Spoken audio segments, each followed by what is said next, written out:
رات کے وقت ایک چور گھر میں داخل ہوا۔ سامنے چارپائی پر ایک بڑھیا لیٹی ہوئی تھی۔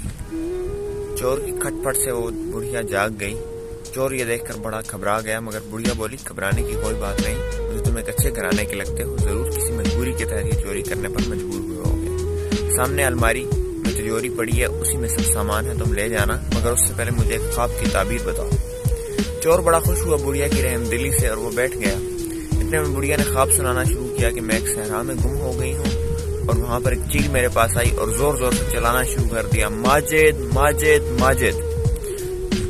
چور یہ دیکھ کر ایک سوچ میں پڑ گیا اور خواب کی تعبیر سوچنے لگا کہ اتنے میں 7 والے کمرے سے بڑھیا کا جوان سالہ بیٹا ماجد باہر آ گیا اور اس نے چور کو مارنا شروع کر دیا۔